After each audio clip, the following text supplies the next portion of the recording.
Quisiera, en primer lugar, después de estas palabras de María Corina, que de alguna manera reflejan muy bien cuál es el clima y la atmósfera que vive mi país, agradecer en nombre de todos los venezolanos a FAES, al presidente Aznar, que siempre ha estado consecuente en acompañarnos en esta lucha que llevamos a cabo en Venezuela, Javier, que ha estado en Venezuela también, Cayetana, José Herrera, Guillermo, un gran amigo que también ha sido nuestro caballo de batalla, Dionisio, que está hoy con nosotros desde el Parlamento. Agradecemos mucho ese combate que has tenido durante tanto tiempo en nombre de nuestro país. Y bueno, yo me estaba pensando cuando preparé las palabras sobre qué podía hablar que pudiera ser útiles a ustedes. Y no quería, digamos, repetir lo que puede ser la situación de lo que es la enfermedad que estamos viviendo en Venezuela. De repetir lo que quizás ya conocen, y ahorita María Corina explicó muy bien de cuál es ese ambiente de opresión que se vive en el país. El año pasado quise hacer una exposición que reflejara un poco la radiografía del tema económico, que es realmente brutal, de cómo se vive en Venezuela y de cómo se utiliza la economía como una herramienta política de control. Y este año me pareció muy útil que ustedes, jóvenes de Iberoamérica, pudieran captar de nosotros más bien cómo opera la enfermedad, cómo es el mecanismo con el cual opera esta enfermedad. Y hacerle la advertencia previa que no hay país que sea inmune a esta enfermedad. Eso es algo que tienen que tener ustedes muy claro y deben tomarlo con una gigantesca responsabilidad frente a lo que está pasando en diversas partes, en España también. Por eso llamé a esta conferencia, la llamé Dignidad de la Conciencia, Totalitarismo y Antipolítica. Lo único que no quiero que vayan a creer es que es una clase teórica. Aunque yo les voy a hablar de ideas, créanme que esto que yo les voy a relatar acá, que parece teórico, quienes lo escribieron y quienes lo vivimos en la piel, lo vivimos en el día a día, lo vivimos en la angustia, lo vivimos en la familia, lo vivimos en nuestra cotidianidad. Pero es importante conocer cómo opera la enfermedad para que podamos combatir la enfermedad. Comienzo así. Quizás la literatura más autorizada sobre la lucha contra el totalitarismo es la que procede de Europa del Este. La dominación soviética sobre los países que yacían detrás del telón de acero engendró las plumas que mejor han descrito la esencia del fenómeno totalitario. Juan Pablo II, Lech Walesa, Alexander Solzhenitsyn, Mark Lard, Václav Havel, fueron hombres de acción que enfrentaron a los enemigos de la libertad. Pero también fueron hombres que supieron plasmar en el papel la hondura de ese mal moral que es el totalitarismo. Una de las ideas recurrentes en todos estos autores es la tensión que existe entre conciencia y poder político dentro de los regímenes totalitarios. Una tensión que se hace mayor cuando sus términos advierten que no es posible la coexistencia entre ellos. Y esto es fundamental que lo tengamos muy claro. La libertad de la conciencia es la ruina del totalitarismo y el triunfo del totalitarismo es la abolición de la conciencia. Yo recuerdo siempre en uno de los libros del presidente Aznar, cuando él tuvo el encuentro con el Papa Juan Pablo II, que él le preguntó cuál era la diferencia entre una dictadura y un régimen comunista, como el que tuvo que enfrentar el Papa Juan Pablo II. Y Juan Pablo II dijo, bueno, en una dictadura normal y corriente lo que hay es una dominación política de la sociedad. En un régimen totalitario, el fin último es tomar la conciencia de las personas, ir a ese último reducto que es la conciencia de las personas. Y ustedes verán que en el caso de Venezuela, no es casualidad, como en otros países, el campo de batalla es los medios de comunicación, como decía María Corina, y la educación. que es la puerta de entrada a la conciencia de la persona. Para ilustrar lo anterior, acaso sea oportuno recurrir a una cita de Václav Havel en su célebre obra El poder de los sin poder, que realmente se la recomiendo a todos los jóvenes presentes. El primer presidente de Checoslovaquia postsoviética señala que la especificidad del totalitarismo estriba en la construcción de una ideología total, en una suerte de religión secularizada que presume dar respuesta a todas las cuestiones humanas y que a la postre se adueña de toda persona y de toda la persona. Dice Havel, cito, en la época de las crisis de las certezas metafísicas y existenciales, en la época del desarraigamiento del hombre, de la alienación y de la pérdida de sentido del mundo, esta ideología ejerce necesariamente una sugestión hipnótica. Es como una especie de hipnosis colectiva. Ofrece al hombre extraviado una casa accesible, como una especie de religión. Basta asumirla e inmediatamente todo se vuelve claro. Tienes respuestas para todo. La vida vuelve a tener sentido y de su horizonte desaparece el misterio, los interrogantes, la inquietud y la soledad. Pero por esta modesta casa que te ofrecen, el hombre en general paga un alto precio, la abdicación de su razón, de su conciencia y de su responsabilidad. En efecto, una parte integrante de la ideología asumida consiste en delegar la razón y la conciencia en manos de los superiores, esto es, la identificación del centro del poder con el centro de la verdad. Fin de la cita. Como queda claro, la dominación totalitaria es la más grave forma de violencia política porque ocurre en lo más íntimo del hombre, que es la conciencia, que es al mismo tiempo el último reducto en el que se libra la lucha antitotalitaria.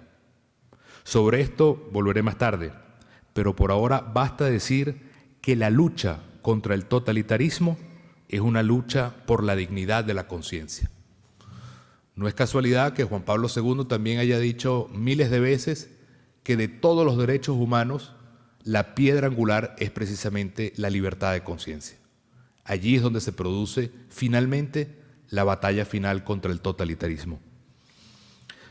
Llegados a este punto, conviene que nos preguntemos qué significa luchar por la dignidad de la conciencia.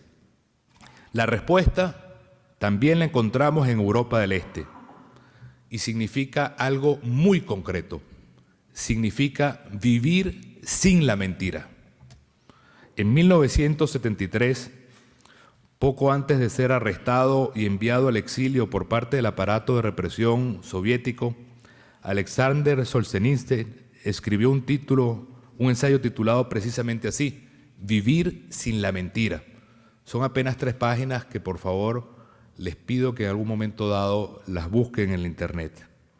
En él plasmó ideas que radiografían descarnadamente la iniquidad de los sistemas totalitarios y por lo tanto deben ser acogidas entre quienes luchamos por derrotar este tipo de regímenes. Tales ideas se podrían resumir en la siguiente premisa. Los regímenes totalitarios viven de la mentira y solo se los derrota con la liberación de la mentira.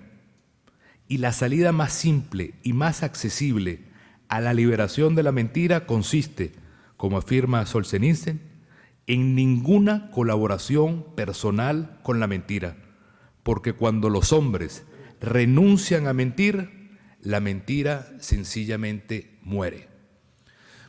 Ustedes pensarán que esto es un juego de palabras y una abstracción, pero cuando ustedes viven cotidianamente bajo un gobierno donde todo es mentira, esto toma una forma completa y total de la realidad. Decía María Corina, le están acusando de magnicidio, por ejemplo. Todo está armado en base a unos correos electrónicos que ella intercambió con otras personas fuera de Venezuela. Google ha dicho que los correos no existen, pero en el expediente sí existen. Y en la publicidad oficial del gobierno sí existen.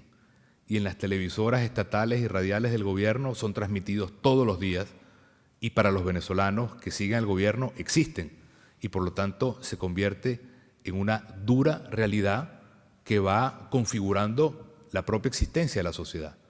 De manera que no es algo abstracto o algo imaginario, la realidad toma posesión completa a través de la mentira. Y por eso Solzhenitsyn, que vivió en carne propia la más profunda represión, nos pone esta premisa. La primera tarea es derrotar a la mentira, no prestarse bajo ningún concepto a vivir de la mentira.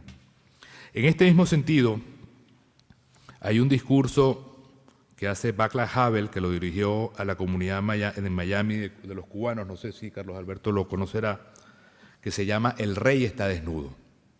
En él reflexiona Havel sobre la corrupción del lenguaje como medio de dominación comunista, que conlleva a vivir con la mentira. Dice Havel, y cito, pienso que uno de los instrumentos más diabólicos del abayazamiento de los unos y del embelezamiento de los otros es el especial lenguaje comunista. Es un lenguaje lleno de señuelos, esquemas ideológicos, flores retóricas, estereotipos idiomáticos, un lenguaje capaz, por una parte, de maravillar enormemente a las personas que no hayan descubierto su falsedad o las que no hayan tenido que vivir en ese mundo de miedo y de terror, obligándolas a disimular permanentemente. Fin de la cita. Bueno, esto es una realidad que también vivimos en los regímenes totalitarios. Uno vive atrapado en una cárcel de palabras. El lenguaje se convierte en una cárcel donde hay un discurso oficial, que es el discurso que te explica tu propia historia, es tu discurso que te define como ciudadano, es tu discurso sobre el cual tú eres amigo o enemigo del poder, y todo está configurado por un discurso fabricado desde el poder. Aquí mismo en España se han vivido situaciones similares, todo lo que fue ese proceso de desenterrar la memoria histórica con Zapatero es parte de eso.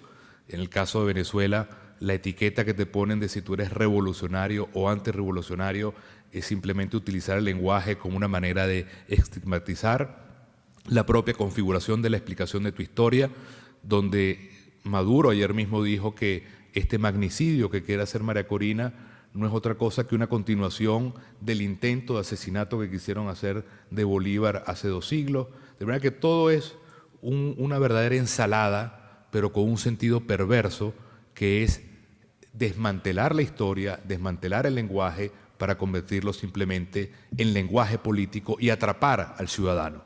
Hoy en Venezuela nosotros no hablamos español, hablamos chavismo. Y hay que tener un diccionario para saber qué significa cada palabra, cada categoría, y allí es donde está la opresión peor, la opresión del lenguaje. Así, continúo, la derrota del totalitarismo y el triunfo de la conciencia exigen el rescate de la palabra pública, la dignificación del discurso de políticos y gobernantes. Necesitan que el lenguaje sea purificado, que vuelva a denotar las cosas tal y como son y que se aleje de los artificios e irrealidades. Uno de los grandes problemas en Venezuela es que se le pone apellido a todo. La democracia ya no es democracia, sino que es democracia protagónica, democracia popular. Y con esos apellidos se da para todo, se redefinen las cosas y ya la democracia deja de ser lo que ha sido para la tradición occidental y se convierte simplemente en un nuevo descubrimiento, lo cual se le va adjetivando. Ello implica llamar las cosas por su nombre. Mentira a lo que es mentira, injusticia a lo que es injusticia y maldad a lo que es maldad. Y todo esto, aunque el poder totalitario se empeñe en tergiversar las cosas con propaganda o ideología. Al respecto, el valiosísimo consejo final de Havel a la comunidad cubana. La experiencia de mi país, dice Havel, es simple. Cuando se ahonda la crisis interna del sistema totalitario hasta el punto en que es evidente para todos y cuando un número cada vez mayor de personas logra emplear su propio lenguaje y rechazar el lenguaje charlatán y mentiroso del poder, la libertad se encuentra sorprendentemente cerca, incluso a corto alcance. De repente salta a la vista que el rey está desnudo. Hasta aquí hemos visto cómo la lucha contra el totalitarismo es una lucha por la dignidad de la conciencia. Esta es una primera premisa que les quiero dejar muy clara. Y también hemos visto cómo la lucha por la dignidad de la conciencia es una lucha por vivir sin mentira. Vivir contra el totalitarismo es luchar por la conciencia libre. Y luchar por la conciencia libre es luchar en contra de la mentira. Ahora procuraremos poner ambos planteamientos en relación a la crisis venezolana. Y con uno de los males sociales que me atrevo a decir es el caldo de cultivo para crear las condiciones del totalitarismo. Y me refiero a la antipolítica. Y creo que estoy en un foro en el cual estamos líderes de partidos políticos y movimientos políticos, y esto tiene que resonar con mucha responsabilidad ante nosotros. Los venezolanos llevamos 15 años sufriendo una anomalía que se ha enquistado en nuestra convivencia cívica. Nunca nos imaginamos que después de décadas de estabilidad democrática padeceríamos la revolución bolivariana. Nosotros en Primero Justicia la hemos definido como, cito, un régimen no democrático, hegemónico, de vocación totalitaria, filiación castrocomunista, perfil militarista, que secuestra nuestras libertades, pretende controlar todos los aspectos de la vida humana y nos hace subsistir en condiciones sociales y económicas que denigran la dignidad de todos los venezolanos. Esa es nuestra categorización del régimen que vive en Venezuela. En este sentido, se libra una lucha en la conciencia de los venezolanos. Nuestro trabajo y nuestra responsabilidad histórica es liberar las conciencias de nuestra gente para que vuelva a tener realce la dignidad del pensamiento libre. Y lo asumimos con optimismo y con esperanza. En los últimos meses hemos presenciado un despertar de la conciencia de los venezolanos que antes parecían dormidas, sobre todo los estudiantes. Y estaban dormidos precisamente por este velo de mentira del socialismo del siglo XXI. En Venezuela, más pronto que tarde, llegará la libertad. Como hablábamos Javier y yo anoche, así sea en extratiempo, pero llegará. En penalti. Pero si hay alguna experiencia que quisiéramos comunicar, sobre la cual quisiéramos advertir a todos ustedes, amigos de Iberoamérica, es sobre el mal de la antipolítica y cómo ésta crea condiciones que sirven de caldo de cultivo a los fenómenos totalitarios. Puesto de manera sencilla, la antipolítica, como ustedes saben, es un prejuicio según el cual la política y los partidos políticos terminan siendo como el gran obstáculo de la felicidad de las sociedades. Se piensa que es factible la coexistencia de una sociedad buena con unos políticos y con unos partidos malos como un mal necesario. Sin embargo, lo que ocurre en realidad es radicalmente distinto. Los políticos y los partidos de una determinada sociedad son, para bien o para mal, con sus virtudes y defectos, el liderazgo que esa misma sociedad ha logrado engendrar. Cuando hay políticos y partidos cuestionables es porque en la sociedad hay condiciones morales que de alguna manera los causan. La esquizofrenia dicotómica a la que nos referimos reside entonces en que la sociedad lanza la piedra de su falso moralismo y esconde la mano de su responsabilidad. De este modo, cuando germina la antipolítica, las sociedades entran en un proceso de desenfado social, de huida de lo público, que es aprovechado por los mediocres y generalmente por los enemigos de la libertad, para sembrar el nihilismo moral que conduce finalmente al totalitarismo. Por eso la antipolítica tiene que ser combatida, especialmente en donde pareciera que se manifiesta, países que paradójicamente marchan por la senda y el desarrollo del Estado de Derecho. Viendo fenómenos como el que está ocurriendo aquí en España, con sujetos como este señor Iglesias y este movimiento Podemos, que sentimos vergüenza en ser parte de quienes financiaron con dinero del petróleo ese movimiento, son alarmas que hay que tener presentes. Porque al final, como decía Carlos Alberto, se utiliza el sistema para destruir el sistema. Se utiliza la democracia para desmantelar la democracia con un discurso absolutamente antisistema que quiere reivindicar una renovación que termina siendo la reivindicación de los no valores y del hombre fuerte. Ningún país está exento de esta enfermedad, tengámoslo presente. De manera que es necesario que en todos los pueblos de Hispanoamérica sea recibido el llamado que hizo el Papa Francisco para rehabilitar la política, en un sentido genuino, pues no existe país que esté inmune al virus del totalitarismo.